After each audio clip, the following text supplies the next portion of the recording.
What? Okay, let's let Liz in and we will get started. More people will probably keep joining us, so we'll just keep letting them in during the programs.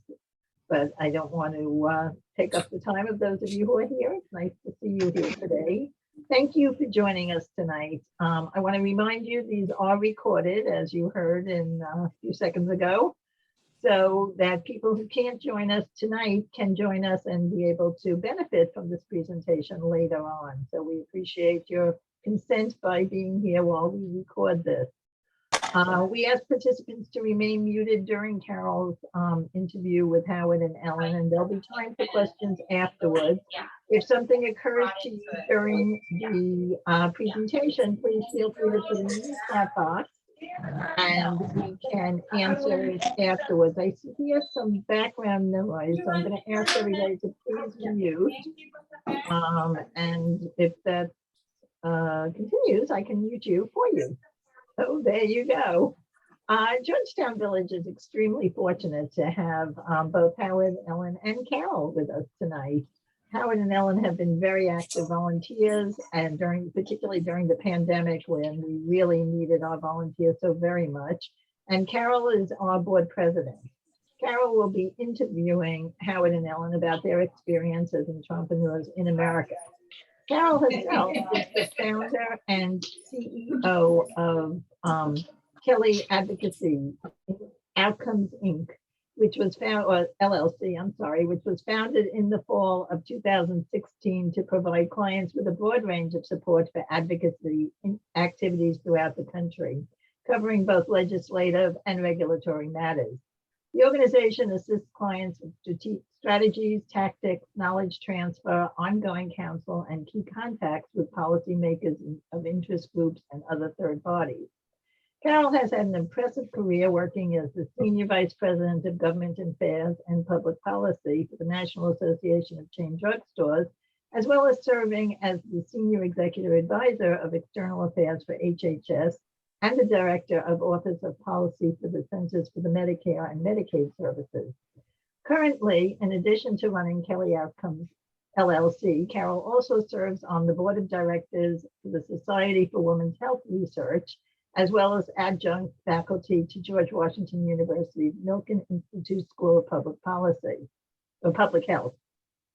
Most importantly, Carol is president of Georgetown Village, where we have benefited from her experiences and big picture thinking, which has helped to move the village in a very forward and innovative direction.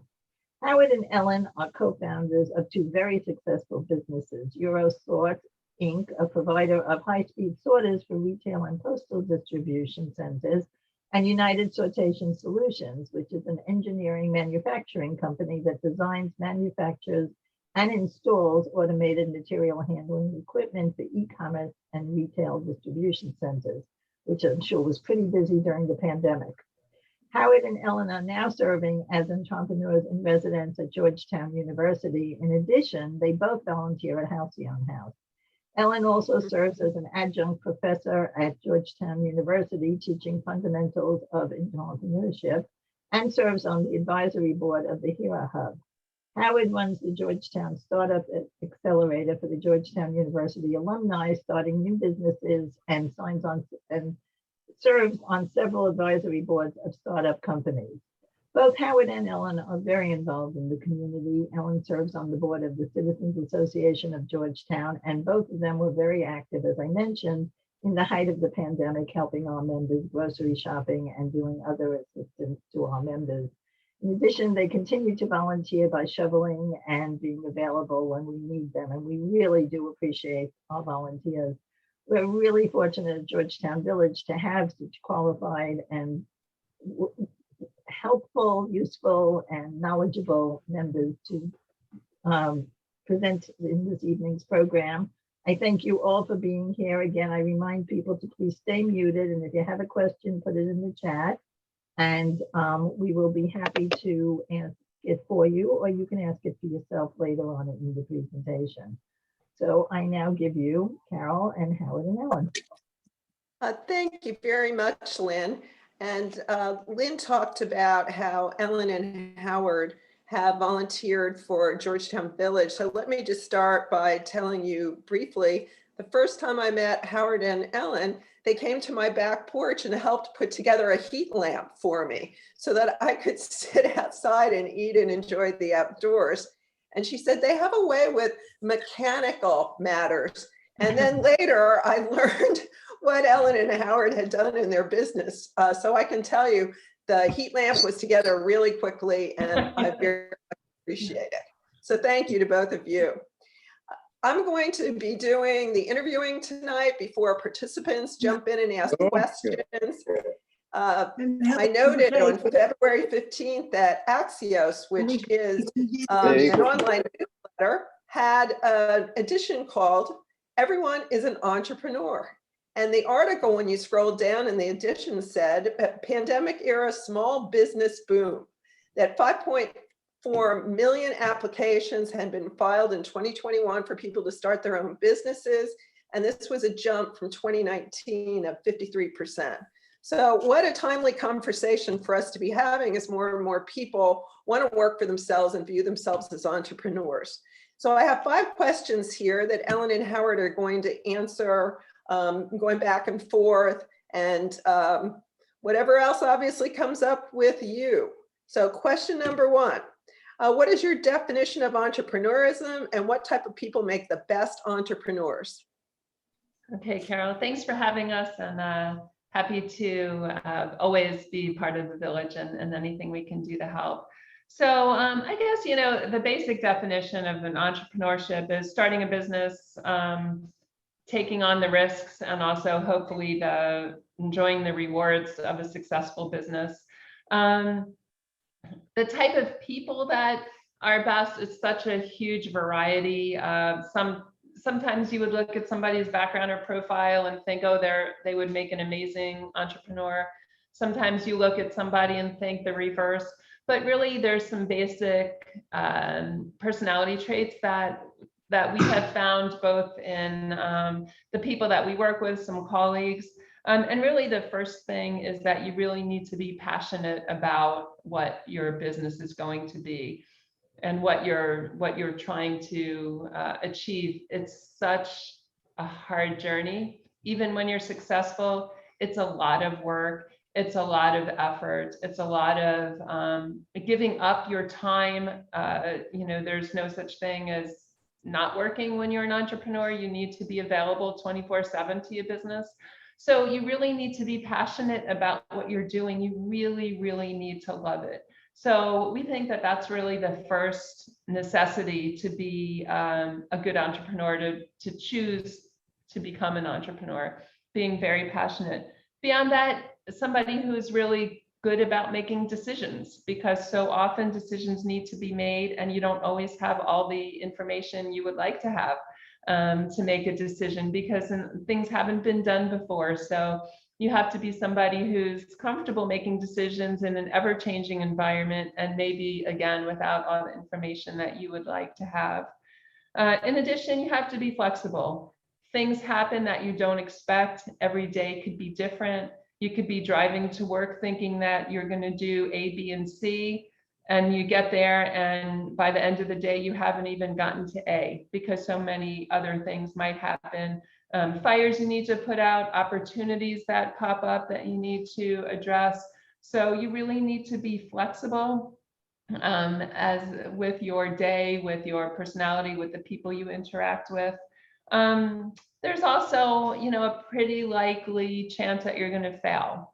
And so you have to be somebody who's okay with failing. You know, that's something that I think people need to learn how to be good at, and learn to accept that failure happens, and that just because you fail, it doesn't mean that you're not going to succeed tomorrow.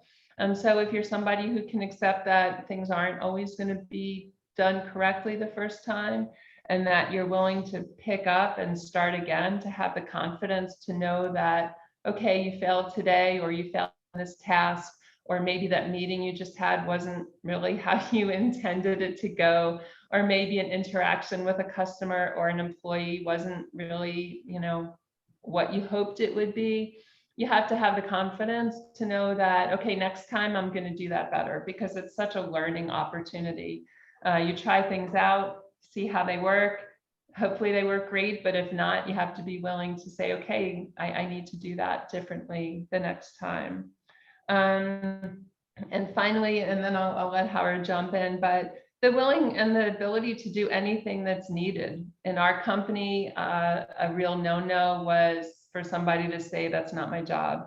Because in entrepreneurship, everything that needs to be done is everybody's job. Whether that means the garbage needs to be taken out, or somebody needs to drive to the post office, or somebody needs to go pick up lunch. You need to be willing to do anything. Brian Chesky was the founder, one of the founders of Airbnb. And one of the things that he shares in his story is that in the beginning, you know, he and his co-founders would go from house to house that wanted to be an Airbnb provider, and they would take the pictures for them, and they would help them get their house ready. And these are the founders, but there's a lot of things that you need to do in the beginning that, you know, don't scale. They're not doing that anymore, right? You know, they couldn't possibly do that more. But in the beginning, when you start out, you need to be willing to do anything that needs to be done. And, you know, I think if you start out having the passion, like I said at first, you're okay doing all of those things. And just to drive home that point, it's so important to understand that it might look glamorous to be an entrepreneur, and at some point it might be, but the grunt work that has to get done to get there is not very glamorous. And whether it's going door to door and checking it and taking the pictures for rental houses, or it's taking out the garbage, or it's getting lunch for the engineers that are doing their job, or there's a story about Jeff Bezos when he started Amazon, which we all know is $1 trillion company, but he was on the floor packing books into boxes when it started. And so, you know, imagine the richest man in the world sitting on the floor, on a concrete floor, packing boxes. And cute anecdote of that story was somebody said, we need to make this easier. We need to buy tables. And he's like, tables, what a great idea. And so, you know, not everything is obvious. As simple a solution is, we need to buy tables to make our work job easier, so that Jeff Bezos can pack boxes to send books to customers and drive that to the vision of becoming what Amazon is today. Fabulous answers. Thank you. I thought of the Jeff Bezos example before you brought it up, Howard, because it's so classic. And now he's trying to start colonies in other planets. So story that is.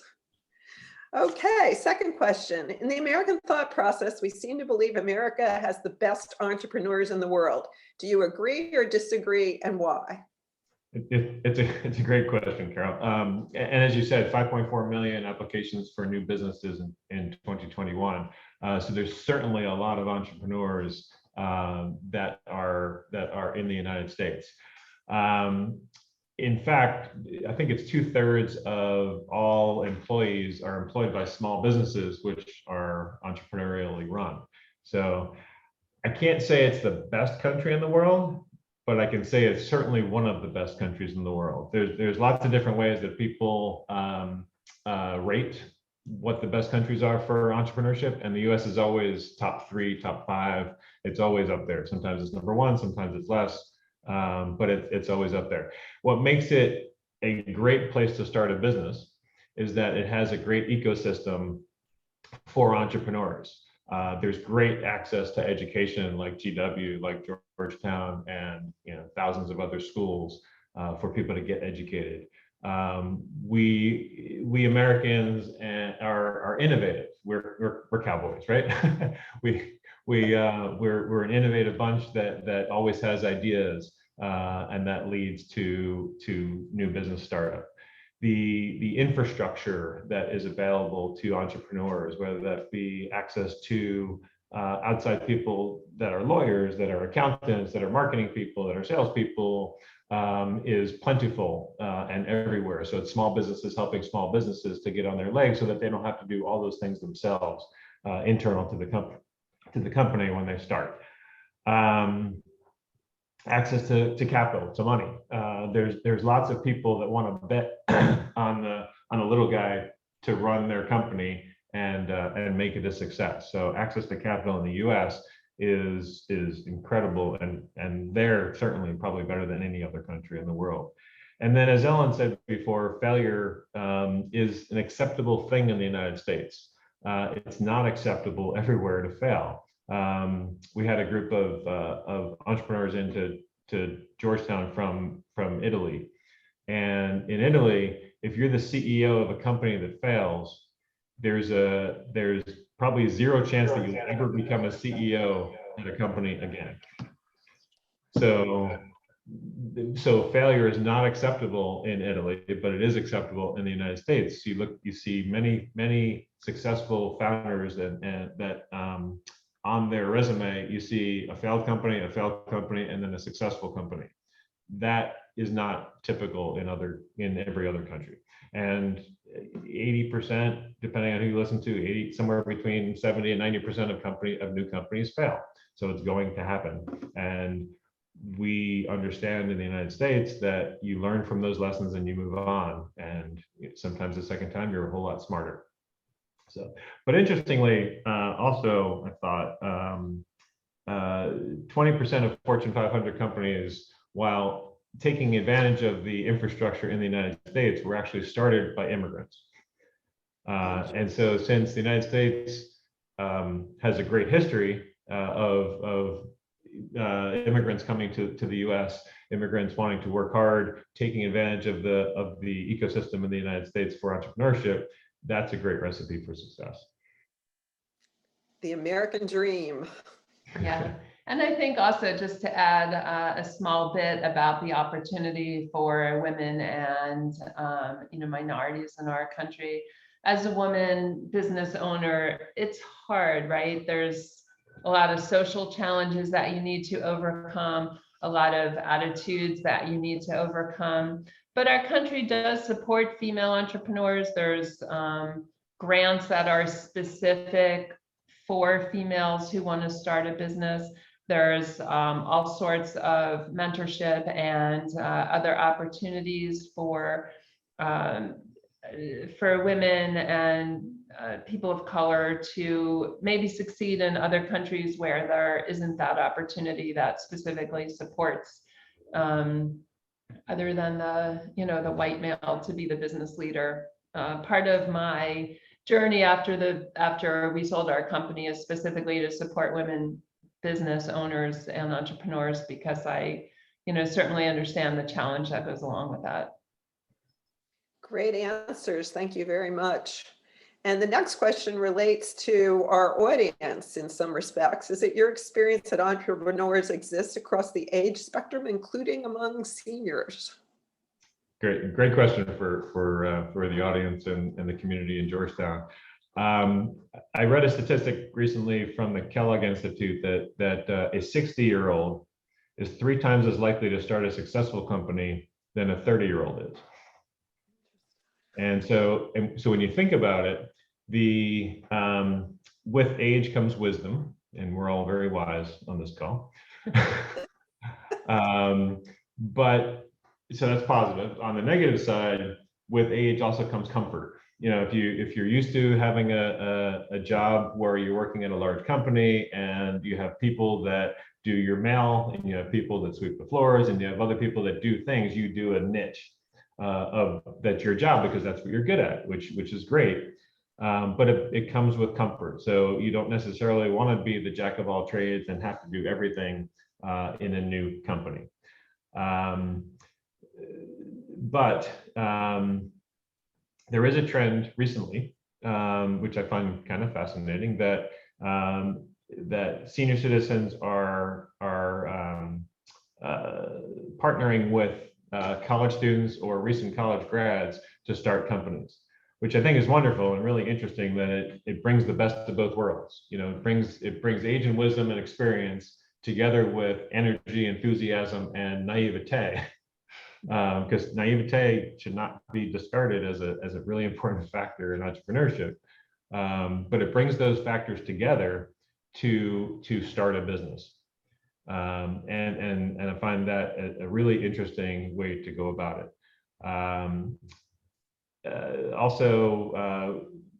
We have a colleague at Georgetown who is the director of the AARP Innovation Lab. And there's a segment of business called age tech.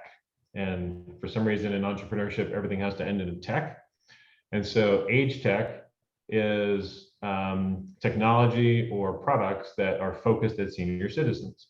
And AARP sponsors this, and they sponsor, I think it's hundreds of companies a year to start companies with products that are focused at senior citizens.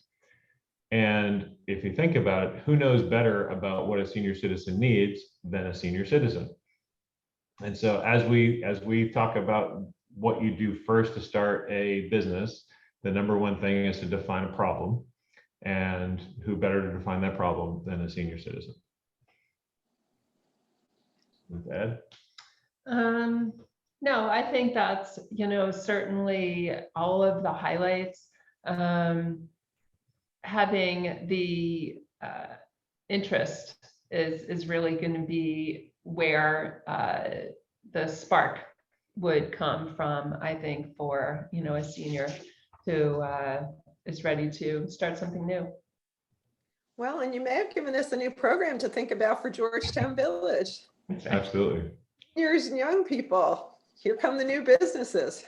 That's right. Absolutely. Absolutely, yeah. Okay, our next question.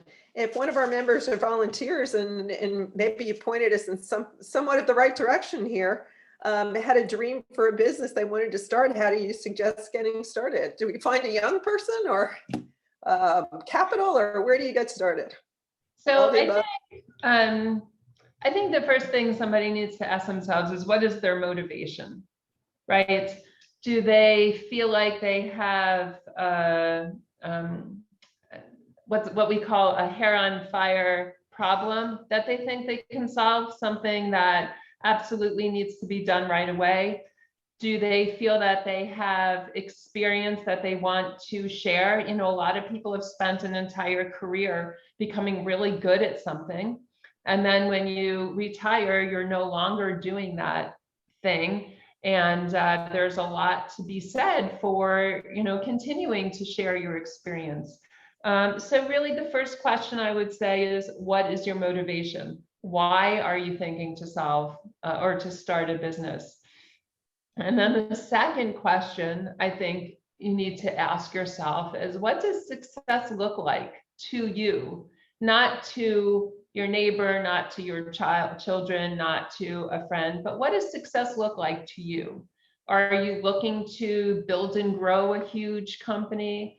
Are you looking to share information that you have? Are you looking to keep busy? And I think when you put those two things together, what is my motivation and what does success look like? That's going to be your first step.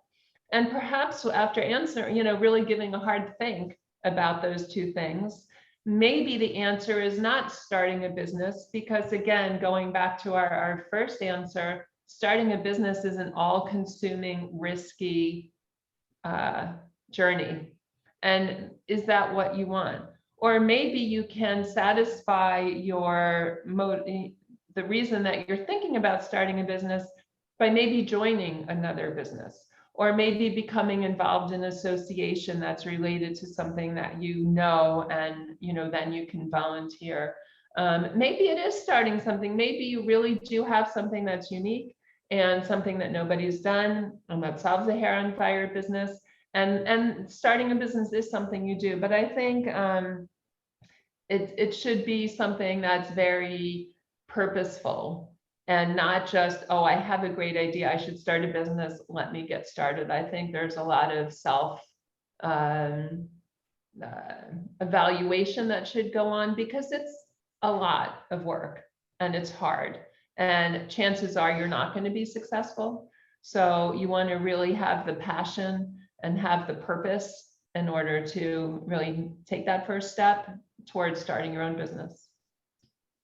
We have a friend who was vice president of Northrop Grumman Corporation, and he always had an itch to start a business. And his what he wanted to get out of it was he always wanted to know if he can do it. So he retired from Northrop, and he actually came to work for us. And when he came to work for us, going back to the other question, he would come to my office and say, okay, I need a FedEx box taken to FedEx. Who does that? And we would say, well, you can do it, or I can do it, but one of us has to do it. He goes, oh, okay. And then he'd come and say, okay, and I need 20 copies of this for presentation to the Postal Service. Who does that? I'm like, you can do it, I can do it. What do you want? And eventually, he stopped asking because the answer was always the same. And about a year and a half later, he ended up finishing the project that he was working on for us, and he ended up starting his own company. And he's 2 years into it, and his motivation is he always wanted to know if he can be successful starting a company.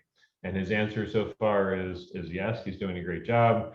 And it was a really interesting step for him to go from a company of whatever they are, 100,000 people, to a company of 50 people, to a company of 10 people, which is now 20 people, I think, and doing a great job. That's a great example. Thank you very much. Just as an aside, when I started my own company after 40 years of doing legislation and regulation in healthcare, people asked me, why did you do it? And the first thing I kiddingly said was, I wanted to be the CEO of me after all these years. So there's a lot of freedom in working for yourself too. There is. There's a lot. Yeah. There's a lot of freedom, but then you also realize that you still have a boss, which whether that's your customers or whether that's if there's a financer or whoever, but there is a lot of freedom to do the work when you want to do it and make your own way and learn all the things that you didn't know you needed to know. Very good. Thank you. But I think also just to add one more thing, that nobody should think that being an entrepreneur is easy. It's not. No matter how good you are at whatever it is that you're pursuing or how great an idea you think that you have, it's hard. It's hard from the minute you wake up until the minute you go to sleep. And when you go to sleep, you might be waking up and thinking about the challenges that you're contemplating because your brain never stops working. So it's not an easy journey. And again, what is your definition of success? Start there and then go backwards and figure out how you're going to get there. And that's a great bridge to the last question I have for you. How do you know if you have a successful business or need to course correct? Right, so there's a thing in entrepreneurial education called product market fit. And what that is basically you've identified a need, you've built a solution, and people are willing to pay for it. If you can achieve product market fit, that's really when you know that you're successful, because that's when your business starts to hum. You have customers, your customer base grows, hopefully you start making a profit, you get better at what you're doing, you start making more of a profit. And then there's also the other things, are customers coming back? How hard is it to get a new customer? How much does it cost you to get a new customer? If you watch Shark Tank, if any of the people on the show, on this Zoom call watch Shark Tank, often the question they'll ask you is, how much does it cost you to earn a customer? And that could be anything from advertising, it could be from time, it could be from effort. Because sometimes it's easy to get customers. Word of mouth is, of course, the best way to get customers because it costs you nothing. But are customers coming back? Are they asking you for new and more exciting items? Are people lining up to, wait for you to open up because you make the most awesome cookies or cupcakes in the town? When you see that you have customers and you're starting to make money, that's really when you start to say that you have a successful business. There's also another concept of pivot, pursue, pivot, or punt. So as you get an idea and you start doing what we call customer discovery, which is talking to potential customers, seeing what they think, There's a lot of back work to do before you actually hang your shingle out, right? There's a lot that you need to make sure that you're set up to do, whether it be the legal forming of a corporation or an LLC, or finding a partner, or even deciding if you need a partner. But once you get going, then there is an opportunity that they say that you should fail quickly. So if you get started and you realize it's not going to end up where you want to, the best thing is to stop and either pivot, meaning change what you're doing. Maybe it's just a small tweak that is really going to be the difference between failure and success. Or maybe you have to actually completely change your business model and go in a different route. Or maybe you need to actually punt, which means close down and not put more effort, time, money into it, and go a different direction. You want to add anything? The idea of failing fast, I think, is really interesting. The best thing a company can do is succeed, but the second best thing they can do is to fail fast, because and part of that is being honest with yourself when you're running the business. So the question is how do you know if you should continue your business or course correct? And the best way to do that is to be honest with yourself. And if you're lingering with a business that's almost breaking even and things aren't necessarily getting better because you don't have what Ellen called product market fit, then you're just kind of hanging out there and struggling, and it could be years, and you're not being honest with yourself to figure out what needs to be done, because it's tough medicine sometimes because your heart's in it and you don't want to fail. But if you're not honest with yourself, it just lingers, and the worst thing you can do is to fail slowly. Yeah. There's another thing called the mom test, and basically what that is when you ask people who love you if your business is a good idea, they're going to tell you yes, even though they don't believe it, because they want to be nice and they don't want to hurt your feelings. And so it's really hard to fall into the trap of asking people who like you if you think that it's a good idea. So the challenge is to find people who are going to be very honest with you. And whether that be, let's say you have an idea that's to make brownies, and you might stand outside of Georgetown Cupcakes and talk to the customers coming out and say, hey, I see you buying cupcakes.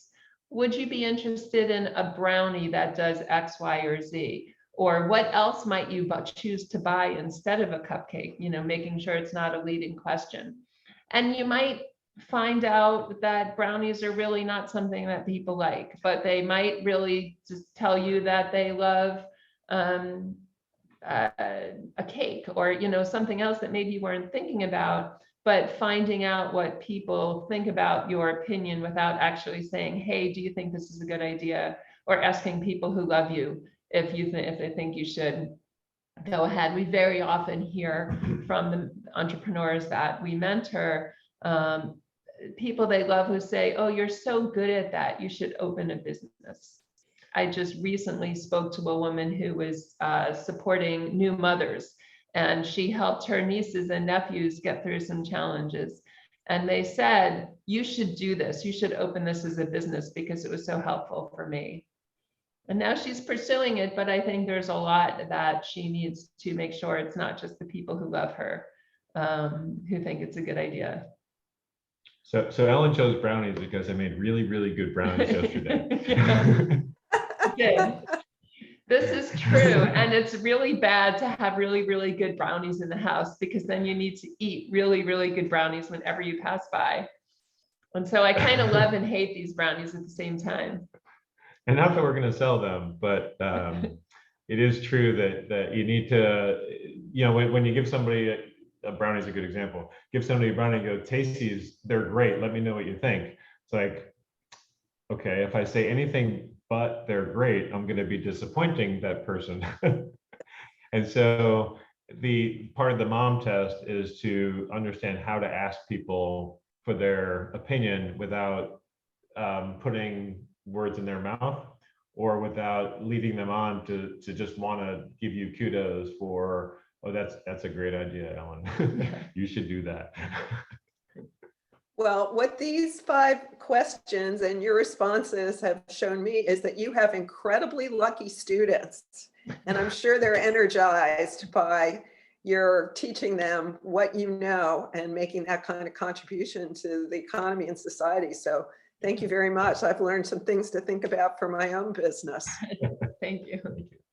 Yes, And- thank and you all Lynn- very much.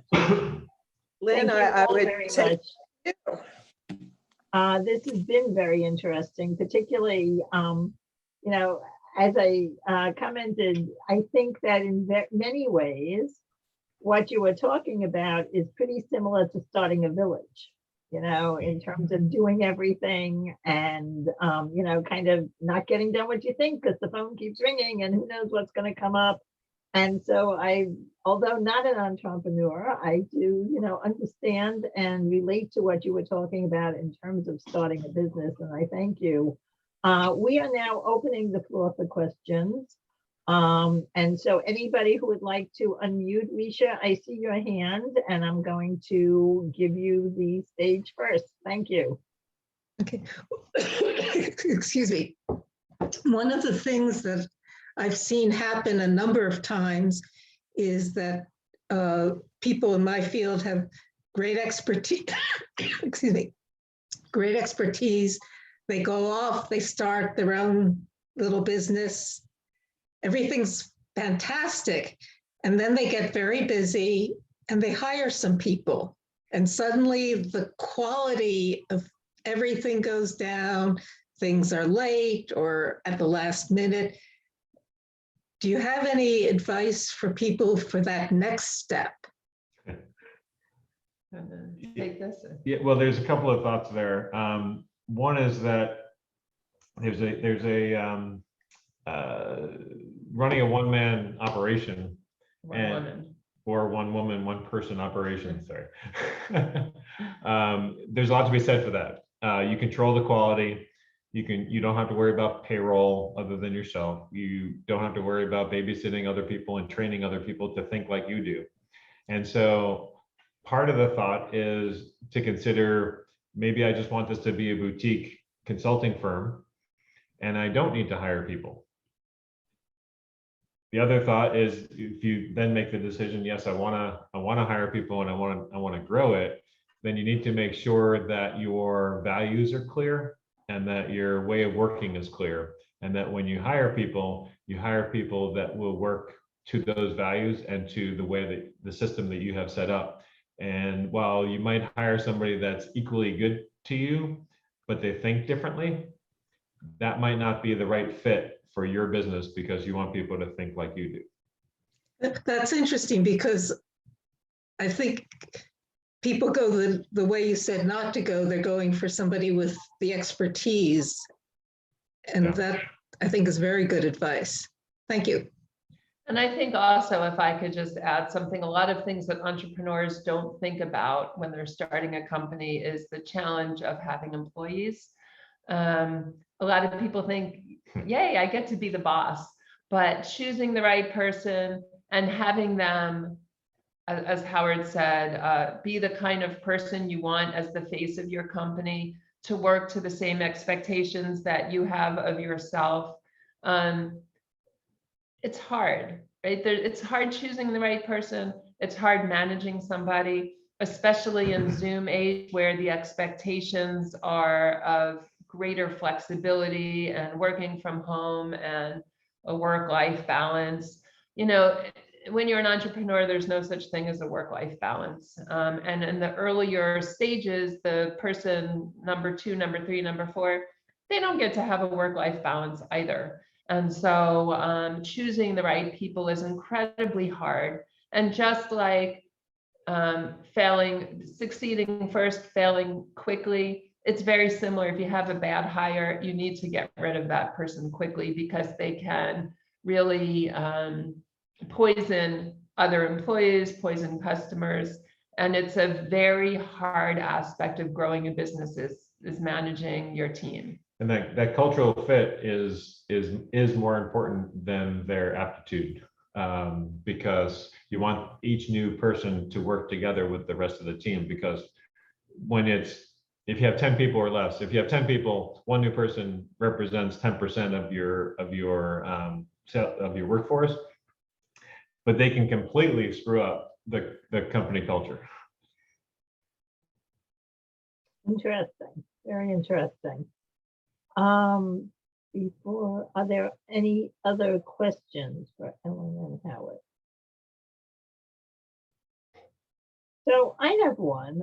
You mentioned Shark Tank, and it's a pretty popular show.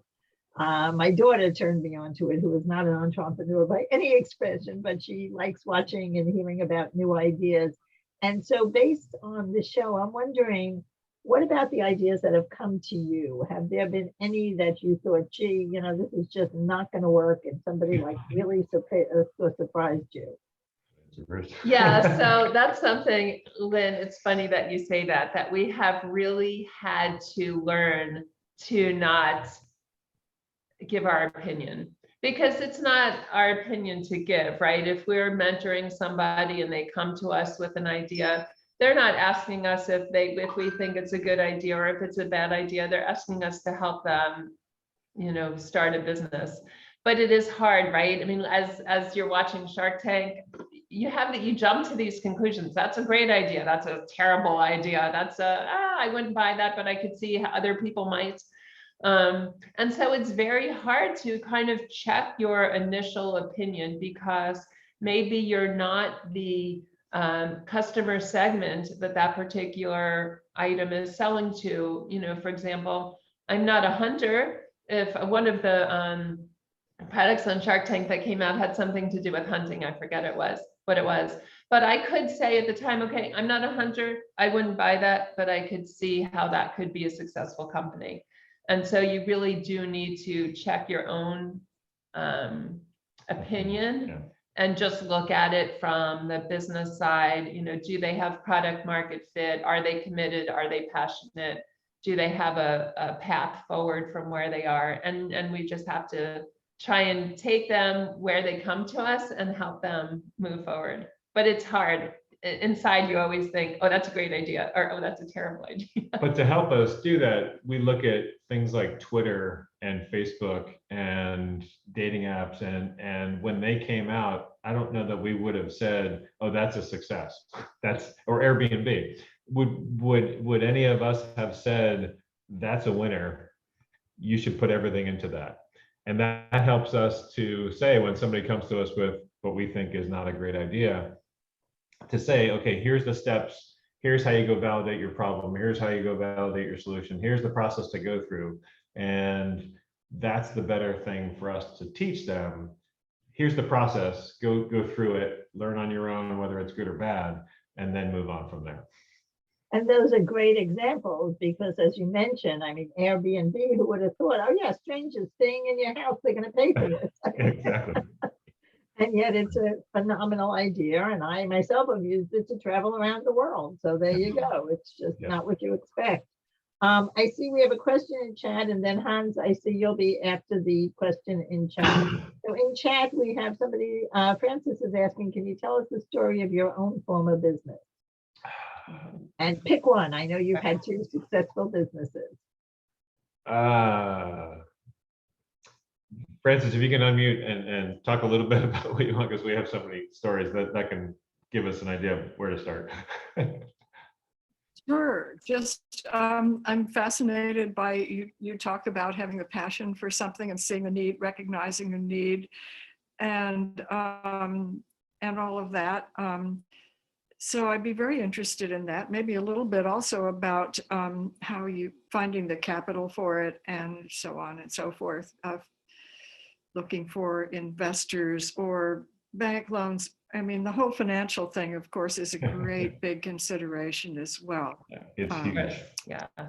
No, thank you. That's a good way to start. Yeah, it's the financial part of it is huge.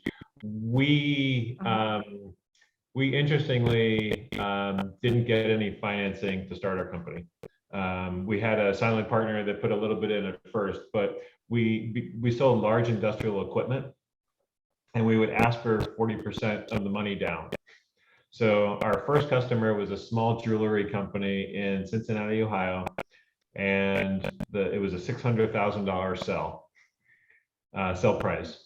And it was two brothers owned this company. They did about $50 million worth of business a year. And I was selling them a piece of equipment that we had never sold before. And so I flew out to Cincinnati. I convinced them that our product was the one that they needed. We went around and he said, okay, what do we need to get started? And I said, well, I need a check for $240,000 and then we'll get started. And so he goes, okay, let's go to accounts payable. I'm like, really? Okay. So we go to accounts payable. He writes me a check for $240,000 to the company, to EuroSort Inc. And we go back to his office before I'm about to leave. He goes, we probably need a contract or something, right? So we wrote out literally a half-page piece of paper that said, I'm giving you $600,000. You're giving me a piece of equipment that works and sorts 20,000 pieces of jewelry per hour with good accuracy, and that was it. We were in business, and so it was a handshake agreement basically, which didn't happen again after that. But he put us in business by giving us a $240,000 check, and 4 months later we delivered him a product, and we delivered 4 more jobs for him after that. And the instructions that our employees had was, whatever Jason wants, Jason gets. I don't care if he's paid for it or not, but he had trust in us when nobody else would. And so he earned every favor that we could ever give him. And I think just to give you some references to what we make, if you've seen a commercial for Amazon or the post office and you see automated equipment in the background where boxes are moving around or things are being sorted, that was the equipment that we made. And so we have equipment in every postal distribution center in the country. If you get any mail order pharmaceuticals, there's a very good chance that your package went over our equipment before it got to your house. And even that the multiple things in your package got put there together by our equipment. And so that, just to give you a reference for what we make. Another thing, there's a podcast, if you're interested in entrepreneurship, called How I Built This by Guy Raz. It's on NPR. And one of the questions— Former Georgetown resident, Guy Raz. He actually lived across the street, but not when we lived here. We would love to know him. But a question that he always asks at the end, and he interviews very, very famous business owners, most of the businesses you would recognize. He always asks, how much luck was part of your success? And we would say a lot. You know, that example, if that particular customer wasn't the kind of person he was and didn't if Howard didn't grow that relationship with him to where he trusted him and give him a check, maybe the next job wouldn't have come along. And so, there's also a saying, the harder I work, the luckier I get. And so it's luck brought on by hard work, brought on by a little more luck, brought on by a lot more work, a little more luck, a lot more work. So it's, comes together that way. One of the best answers that I heard somebody give on that show was, it's recognizing when you're being lucky. Because everybody has luck, but you don't necessarily recognize it at the time. And so it's taking advantage of that luck when it happens to you. Nice, very nice, great answers. Thank you. Hans, could you unmute, please? Okay, thank you for a very interesting talk. I'm not an entrepreneur. I've never been one, but my family was in the entrepreneur business and quite successfully. Yeah, quite successfully actually. My question is somewhat different. It has nothing to do with commercial enterprises.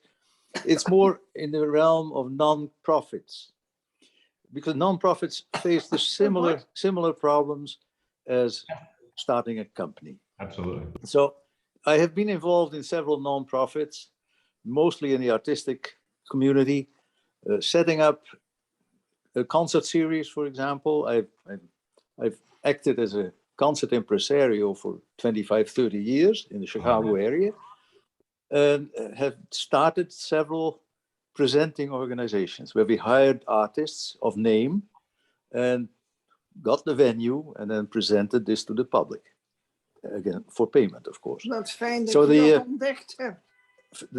The question I have is, in my experience, it's easy to start something like that. You get a group of people together who are enthusiastic, share your vision, and they work hard, and the thing gets started. But then after a few years, you face a question. Do you want to expand? Do you want to keep the same level? And my difficulty was always convincing people that if you want to grow big, which is possible, you have to really work for it, get a plan, try to implement it, and see what happens. What is your experience in that transition from a small company to a larger company? Could you help give me some ideas? It's a great question, and it's part of the reason why we sold our company. Because when we were small, even we got to 160 people in the company, and when we were small, and not 160, but probably under 100, it was a lot of fun solving the problems, working with the customers. As you grow, the person who was the creative starter of the company turns into an administrator. And you have to love the fact that you're starting a company and growing a company. And I completely agree that running a nonprofit is the same as running a for-profit. There's a lot of things that are a whole lot harder about it, but you still need to make payroll. You still need to bring money in somehow and understand who's paying for the services that you're offering, because it's a nonprofit, but it needs money to exist. Yep. And so at some point you have to see, do I want to stop being a conductor and start being a business person, or do I still want to just stick with the technical part of being a conductor and not take on the added challenges of that? And then you have to decide if the size that you are can sustain that, because we say our business entered the awkward teenage years when we were at a size that wasn't sustainable. So we either had to grow, shrink, or something. So we either had to acquire, be acquired, or shrink down to a certain size that was sustainable. And those decisions are really, really hard to make when you're emotionally involved in the middle of the decision, which you would be. Right. Yeah. And I think also, we were lucky that since we didn't have any partners, we didn't have any outside investors, we were able to make the decision that we were comfortable with and move forward with it. But when you have investors, it seems that the ability to raise money becomes a badge of honor to a lot of entrepreneurs in the area. But really what they're doing is they're not only giving away ownership of their company, but they're also giving away the ability to make the decisions, and potentially they can be outvoted. And so the opportunity to look around, as you're explaining, Hans, we've grown, we're successful, we're happy, but now maybe we don't have enough space in our auditorium for all the people who want to come. Maybe we had that very same thing. Our building got too small. So we buy a new building. Well, how big do you buy it? Do you buy it to fit the people that you have plus 20%, or the people that you have plus 100%? Because you have to decide for the future. You don't want to keep moving every year. And so I think in the nonprofit area, it's a very similar challenge.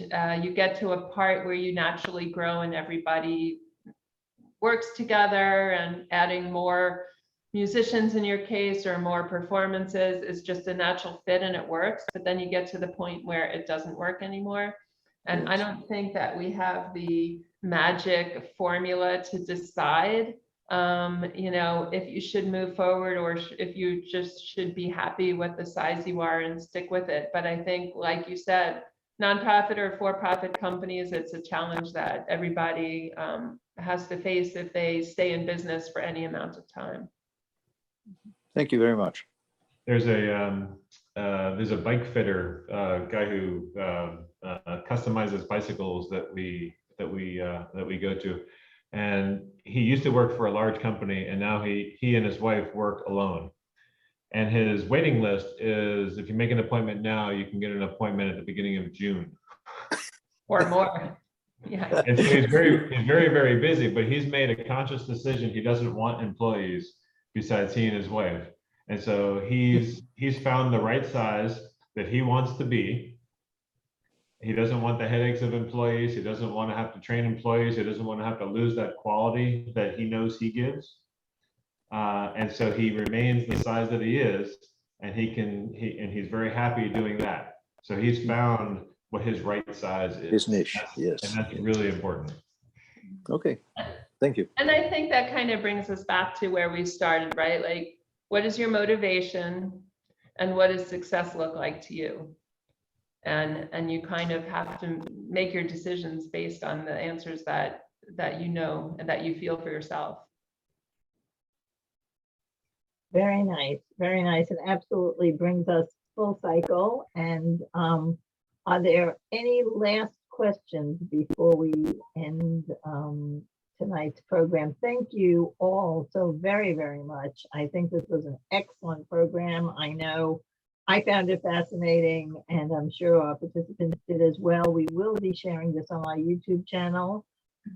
And I really welcome thoughts and ideas, and anybody has any last questions. If not, your evening's back to your own. Thank you so I would very just like much.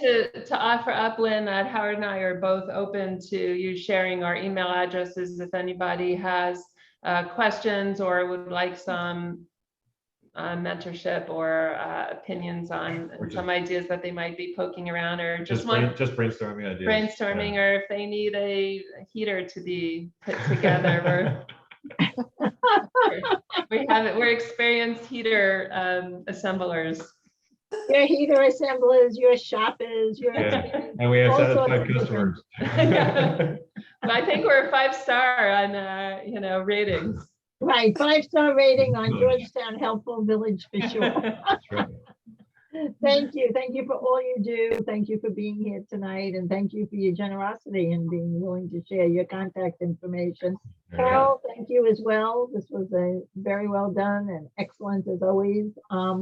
And thank you all for joining us. We look forward to seeing you at our next ECC program, which is actually next week, where we are going to learn about election monitoring around the world. So it should be a very interesting program. It's on the 23rd at 5:30. And we hope you will join us again. So you'll get the email blast, and I look forward to seeing you then. Have a nice evening, everyone. All right. Thank you, Carol. Thank you, Lynn. Good night. Good night. Good night.